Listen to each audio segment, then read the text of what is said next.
Hi అండి. ఈరోజు వీడియోలో కొంతమంది అడుగుతూ ఉంటారనమాట, టైలరింగ్ చేయాలంటే చాలా బద్ధకంగా ఉందక్క, ఏం చేయాలి, ఏమైనా టిప్స్ ఉంటే చెప్పమని.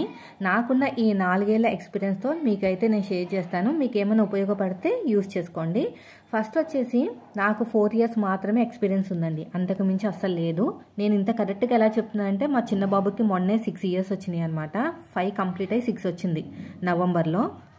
అంటే బాబుకి 1 ఇయర్ తర్వాత టైలరింగ్ నేర్చుకుందాం అయితే స్టార్ట్ చేశాను. యూట్యూబ్లోనే నేర్చుకున్నాను, బయట ఎక్కడ నేర్చుకోలేదు.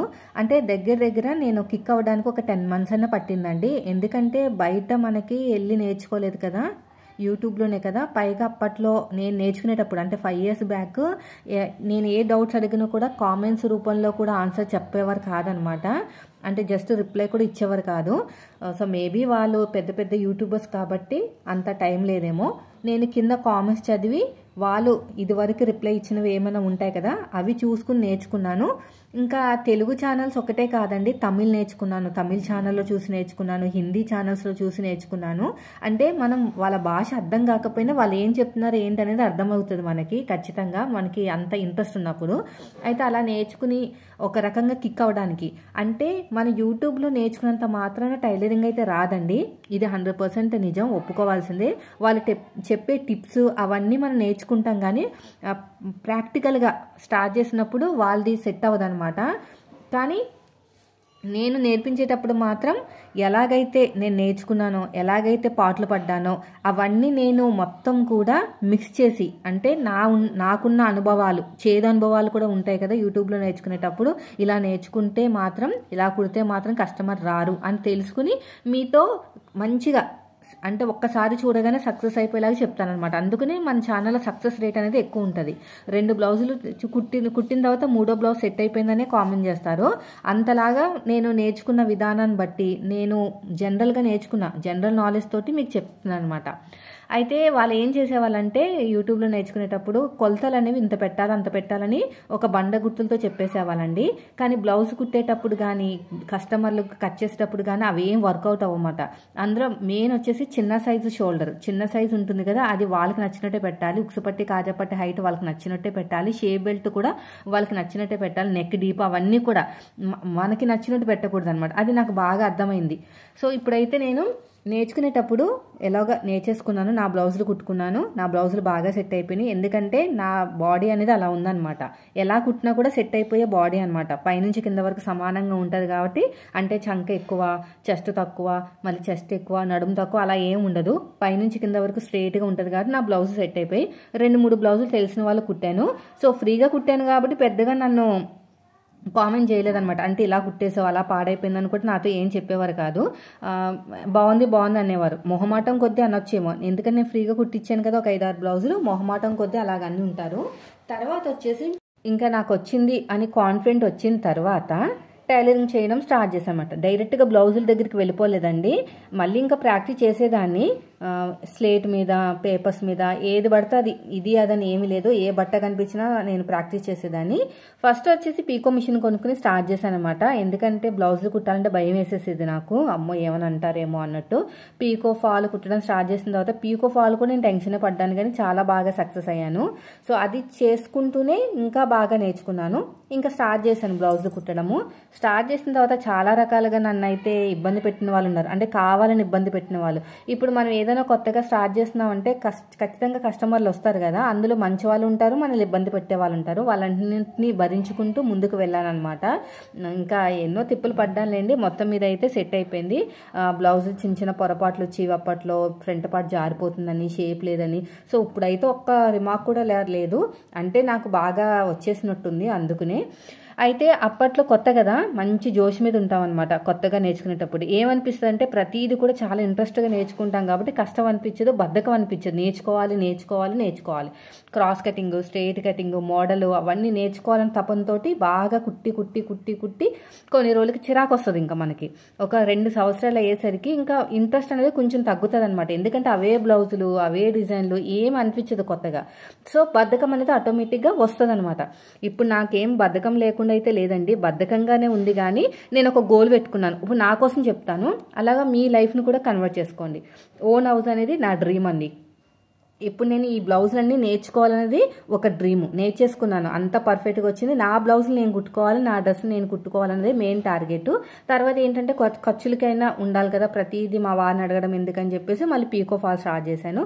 ఇదంతా సెట్ అయిపోయిన తర్వాత నాకు డ్రీమ్ వచ్చేసి ఓన్ హౌస్ అనమాట. అది ఒకరి వల్ల కాదు, అంటే ఇంట్లో హస్బెండ్ మొత్తం కూడా ఆయనే చూసుకుంటారు కాబట్టి ఫినాన్షియల్గా చాలా ప్రాబ్లం అవుతుంది కాబట్టి నేను సపోర్ట్ చేద్దామని చెప్పేసి కొంచెం ఎక్కువ పని అయితే స్టార్ట్ చేశాను. ఎక్కువ పని స్టార్ట్ చేసిన తర్వాత నాకు బ్లౌజులు రావడం స్టార్ట్ అయిన తర్వాత ఇంకా కుట్టలేకపోయాను అనమాట. నేను అసలు ఎంత అంటే ఇంకా డబ్బులు కూడా ఇచ్చేవారు కాదు, కుప్పలు కుప్పలుగా వచ్చేసి నా బ్లౌజ్ కుట్టు, నా బ్లౌజ్ కుట్టు అని. నా అమాయకత్వమో తెలీదు, నా చేతగనితనమో తెలియదు, కానీ అవతల వాళ్ళకి మాత్రం నేను చాలా అలసైపోయాను అనమాట. నేను ఏమనుకునేదాన్ని, ఇస్తారు కదా తెలిసిన వాళ్ళే కదా, ఇస్తారు కదా అని పెట్టుబడి నేనే పెట్టుకుని లైనింగ్లంతా కూడా వాళ్ళ కోసం ఎదురు చూసేదాన్ని. అది కొంత నాకు విసుకొచ్చేసింది అనమాట. ఏంటి మనం కుట్టి మనం వెళ్ళి అడగడం ఏంటి అని. సో మంగళవారాన్ని, శుక్రవారం ఎవరికున్న సెంటిమెంట్లు వాళ్ళకే ఉంటాయి కదా, ఉంటే ఉండనివ్వని, కానీ మంగళవారం రావడం ఎందుకు, శుక్రవారం రావడం ఎందుకు. సో ఒక 5 బ్లౌజులు కుట్టించుకునే వాళ్ళు, ఒక బ్లౌజ్ తీసుకెళ్ళి 4 బ్లౌజులు తీసుకెళ్ళి ఒక బ్లౌజ్ పెట్టేసేవాళ్ళు అనమాట. ఆ బ్లౌజ్ అనేది ఎప్పుడో అవసరమైనప్పుడు వచ్చేవాళ్ళు. అప్పటి వరకు ఈ 4 బ్లౌజులని డబ్బులు ఇవ్వాలి కదా, ఇచ్చి వెళ్ళాలి కదా, అలా కూడా ఇచ్చేవారు కాదనమాట. ఇంకా కొన్ని రోజులకి అసలు నేను ఎందుకు కుడుతున్నా నాకే తెలిసేది కాదు.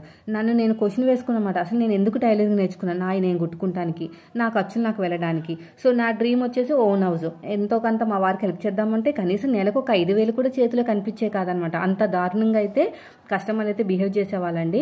ఇంకా నాకు విసుగొచ్చేసేది అనమాట. అంతలో ఇంకా మా వారు నాకున్న టాలెంట్ ని గమనించి యూట్యూబ్ ఛానల్ స్టార్ట్ చేయమని చెప్పేసి బాగా ఫోర్స్ చేస్తే ఒక 6 నెలల పాటు నా వెంటే పడ్డారనమాట. స్టార్ట్ చేయి, నాకేం వచ్చి స్టార్ట్ చేయడానికి, నాకేమీ రాదు అంటే యూట్యూబ్ లో చూసి టైలరింగ్ నేర్చుకున్నా, మరి యూట్యూబ్ లో చూసి నేర్చుకోవచ్చు కదా అంటే అప్పుడు నేను కొన్ని వీడియోస్ చూసి అలాగా కొన్ని తిప్పలు పడ్డాను లేండి. అంత ఈజీగా ఏం వచ్చేలేదు నాకు యూట్యూబ్ కూడా. సో అది స్టార్ట్ చేసిన తర్వాత ఇక్కడ కొన్ని రోజులకి 1 ఇయర్ అయితే కష్టపడ్డానండి. 1 ఇయర్ అయితే నేను చాలా తిప్పలు పడ్డాను. 1 ఇయర్ మనకు అసలు 1 రూపాయి కూడా రాలేదు. ఇక్కడేమో బ్లౌజులు ఇవి, అక్కడేమో అది. సో అదంతా అయిన తర్వాత ఇంకా ఒక బ్లౌజ్ కుడితే ఆ డబ్బులు వచ్చేస్తున్నాయి అనమాట. యూట్యూబ్లో ఒక బ్లౌజ్ కుట్టి కటింగ్ చేసామనుకోండి, ఆ డబ్బులు అయితే వచ్చేస్తున్నాయి. సర్లే ఇక్కడ రావాల్సిన అక్కడ వస్తున్నాయి కదా అని చెప్పేసి మెల్లిగా ఫిల్టర్ చేయడం స్టార్ట్ చేశాను అనమాట. ఓన్లీ డబ్బులు ఇచ్చే వాళ్ళకి కుట్టడం, ఇవ్వలేని వాళ్ళకి కుట్టట్లేదని చెప్పడం, పిల్లలతో అవ్వట్లేదని చెప్పడం, అలా స్టార్ట్ చేశాను అనమాట. చేసిన తర్వాత ఫిల్టర్ చేసి కొంతమందికి కుడుతున్నాను. సో ఇక్కడ వచ్చేసి నేను బద్ధకం లేకుండా ఉండాలంటే ఏం చేయాలో చెప్తానండి. ఫస్ట్ వచ్చేసి టార్గెట్ పెట్టుకోండి, రోజుకి 3 బ్లౌజులు. అర్జెంట్ బ్లౌజులైనా, అర్జెంట్ లేకపోయినా ఏదైనా సరే కరెక్ట్గా 3 బ్లౌజులు అయితే కుట్టుకోవాలి మీరు. అలా కుట్టుకోకపోతే పెండింగ్ ఉండిపోయి చాలా ప్రెషర్ అనేది ఎక్కువైపోతుంది. సీజన్ టైంలో ఒక 4-5 బ్లౌజులు కుట్టుకోండి. అయితే ఇంకోటి ఏంటంటే కస్టమర్ వస్తారు, అర్జెంట్ ఏం లేదు కుమారి తర్వాత ఏమన్నా ఇవ్వండి అన్నారనుకోండి. అలా అని చెప్పేసి మీరు బద్ధకంగా ఉండకూడదు. మీరు మీ వేలో మీరు వెళ్ళిపోవాలి. ఇప్పుడు నాకు ఛానల్ ఉంది కాబట్టి నాకు కుదరట్లేదు అనేసి బ్లౌజులు కుట్టడం. సో అప్పట్లో నేను ఏం చేసేదానంటే రోజు కుట్టేసేదాన్ని బ్లౌజులు, బద్ధకంగా ఉండేదాన్ని కాదు. అదొక మనకి జాబ్ లాగా ఫీల్ అయ్యేదాన్ని అనమాట. 10:30 కల్లా మిషన్ ఎక్కేసేదాన్ని. అప్పుడు చిన్న బాబు ఇంకా పాలు తాగుతున్నాడు, ఇంకా స్కూల్కి వెళ్ళట్లేదు అన్నమాట. 2 పిల్లలు వెళ్ళట్లేదు స్కూల్కి. అయితే నేనేం చేశాను అంటే రోజుకి 3 బ్లౌజులు 4 బ్లౌజులు టార్గెట్ పెట్టుకునేదాన్ని. ఈ నైట్ టైంలో కటింగ్ చేసేసుకునేదాన్ని. అది అర్జెంట్ ఉన్నా లేకపోయినా, అవతల వాళ్ళు అర్జెంట్ కాదు నెల తర్వాత ఇచ్చినా పర్లేదన్నా సరే కుట్టేసి పక్కన పెట్టేదాన్ని. కానీ వాళ్ళు చెప్పేదాన్ని కాదు, మళ్ళీ వాళ్ళు చెప్తే తీసుకెళ్ళిపోతే డబ్బులు ఇవ్వరనమాట. పైగా చులకనగా చూసేవారు, అప్పుడైపోయిందా, సరిగ్గా కుట్టావా లేదా, మంచిగా కుట్టావా లేదా అని మళ్ళీ ఆ క్వశ్చన్స్ వచ్చాయి నాకు. సో అందుకని చెప్పేసి కుట్టేసి పక్కన పెట్టేసేదాన్ని. అసలు అయిపోయిందని కూడా చెప్పేదాన్ని కాదనమాట. అలా ఇచ్చిన బ్లౌజ్ ఇచ్చినట్టే కుట్టేసి కూల్గా కుట్టుకునేదాన్ని. సో అలాగా మీరు కూడా ఏదైనా సరే అర్జెంట్ ఉన్నా లేకపోయినా కూడా మీరు ఖచ్చితంగా కుట్టేసి పక్కన పెట్టేసుకోండి. పక్కన పెట్టుకుని వాళ్ళకి చెప్పాల్సిన అవసరం లేదు. అయితే ఇంకా నెక్స్ట్ వచ్చిన బ్లౌజ్ అర్జెంట్ ఉన్నప్పుడు నువ్వు కుట్టడానికి మీకు వీలుగా ఉంటుంది. ఖచ్చితంగా టార్గెట్ పెట్టుకోండి, 4 బ్లౌజులు 3 బ్లౌజులు, అంతకంటే ఎక్కువ కుట్టద్దు, అంతకంటే తక్కువ కుట్టద్దు. సీజన్ టైంలో అంటారా కొంచెం ఒక బ్లౌజ్ ఎక్కువ కుట్టుకున్నా కూడా ప్రాబ్లం లేదు. తర్వాత వచ్చేసి మీరు సేవింగ్స్ అంటారా, అది పూర్తిగా మీ ఇంట్లో సిచ్యువేషన్ బట్టండి. అంటే ఇప్పుడు నేను ఇచ్చే డబ్బులతోనే బతకాలి అని లేదు అనుకోండి. ఇంట్లో మీరు ఒక సేవింగ్స్ అకౌంట్ లాగా క్రియేట్ చేసుకుని ఎవ్రీ మంత్ అందులోకి అమౌంట్ అయితే పంపించేసుకోండి. లేదు నాకు అమౌంట్ చాలా అవసరం అనుకుంటే మీకు ఎంత అమౌంట్ కావాలో అంత వాడేసుకుని మిగతాంతా కూడా మీరు సేవింగ్స్ లాగా పెట్టేసుకోవచ్చు అనమాట. అలా కూడా సేవ్ చేసుకోవచ్చు. లేదంటే ఇయర్లీ ఒకటి గోల్డ్ కొనుక్కోవాలి అని టార్గెట్ పెట్టుకుంటే సరిపోతుంది. నేను అలాగే పెట్టుకునేదాన్ని. ఫస్ట్ వచ్చేసి పట్టీలు కొనుక్కున్నాను ఇయర్లీ దాచుకున్న డబ్బులతోటి. అంటే అప్పట్లో మనకి పెద్దగా ఆదాయం కూడా లేదులేండి. తర్వాత నెక్స్ట్ ఇయర్ ఆదాయం పెరిగింది, బ్లౌజులు బాగా కిక్ అయిన తర్వాత. యూట్యూబ్లో కాదు, మామూలుగా బయటనే. సో నేను తర్వాత నల్ల పూసలు కొనుక్కున్నాను. మీరు అప్పుడప్పుడు చూస్తూ ఉంటారు కదా, నా మెల్ల ఉంటుంది అదే అనమాట. అసలు అది చూసినప్పుడు ఎంత గర్వంగా అనిపిస్తుంది, నేనే కొనుక్కున్నానా అని అంత హ్యాపీగా అనిపిస్తుంది. సో అలాగా ఎవ్రీ మంత్ ఒక టార్గెట్ పెట్టుకోండి. సో బద్ధకంగా మాత్రం ఉండకండి, అదొక జాబ్ లాగా ఫీల్ అయ్యి కుట్టుకోవాలన్నమాట. ఇప్పుడు నేను కుట్టకపోయినా పర్లేదు, కానీ మెయిన్ యూట్యూబ్ ఛానల్ కోసమే నేను ఎక్కువ తీసుకుంటాను అనమాట. మోడల్స్ అన్నీ కూడా తీసుకుంటాను. లేదంటే రోజుకు ఒక బ్లౌజ్ కుట్టుకుంటే, నాకు వ్లాగ్ ఛానల్ ఉంది, అది రన్ చేసుకున్నా కూడా మనకి ఎంతో కొంత నా ఖర్చులకైతే వెళ్ళిపోతుంది. కానీ స్టిచ్చింగ్ ఎందుకంటే నన్ను నమ్ముకుని చాలామంది ఉన్నారండి నేర్చుకుంటానికి. సో వాళ్ళని అలా వదిలేయటం నాకు అస్సలు నచ్చలేదు. వాళ్ళ కోసమే నేను ఇప్పుడు బ్లౌజులు తీసుకుంటున్నాను. ఆన్లైన్ బిజినెస్ స్టార్ట్ చేసినప్పుడు అయితే చాలా బాగుండేది, కానీ ప్రెషర్ అయిపోయింది. ఇంకా ఫ్యామిలీకి దూరం అయిపోతున్నానేమో అని భయమేసి నేనైతే ఇంకా ఆన్లైన్ తీసుకోవట్లేదు అనమాట. అసలు ఒక బ్లౌజ్ ఇచ్చిన వాళ్ళు, ఒక బ్లౌజ్ ఇమ్మంటే 4 బ్లౌజులు పంపించేవాళ్ళు. సర్లే మళ్ళీ షిప్పింగ్ ఛార్జెస్ అవన్నీ చూసుకుని పంపించినట్టున్నారులే అనుకున్నాను.